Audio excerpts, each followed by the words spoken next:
আমরা চাই এবারের নির্বাচন হবে আমাদের শেরপুরকে নতুন ভাবে সাজানো নির্বাচন, ন্যায় ও ইনসাফ ভিত্তিক একটি বাংলাদেশ নির্মাণে আমরা সকলে এই নির্বাচনে সুষ্ঠুভাবে অংশগ্রহণ করব।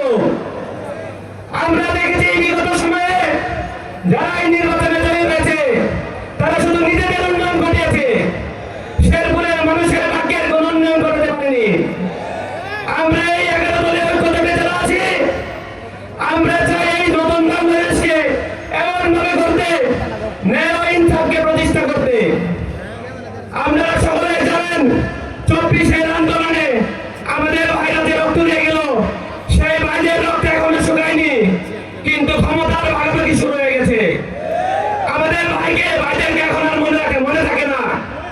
আমরা চাই আমাদের এই ভাইদের যে রক্ত তারা দিয়েছে, এই রক্তের মূল্যায়ন করতে, এই রক্তের মূল্যায়ন করে নতুন বাংলাদেশ সৃষ্টি করতে, যে বাংলাদেশে থাকবে না বৈষম্য, আধিপত্যবাদের বিরুদ্ধে আমাদের এই লড়াই চলতে থাকবে।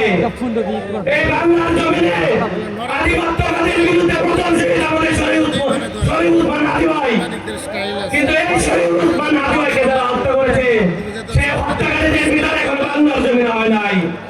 আমরা এই ময়দানে আজকে কথা দিয়ে রাখতে চাই, এই শহীদ উসমান হাদি ভাইয়ের হত্যার বিচার আমরা এই বাংলার জমিনে করবো ইনশাআল্লাহ। আমাদের 11 জন ঐক্যজোটের প্রধান কথা থাকবে, আমরা এই শহীদ উসমান ভাইকে যারা হত্যা করেছে, তাদের হত্যার যারা শহীদ করেছে তাদের বিচারে বাংলার জমিনে সর্বপ্রথম হবে। আমরা যদি সরকার আসতে চাই এবং আমাদের শেরপুরে যে 3 জন ভাই 11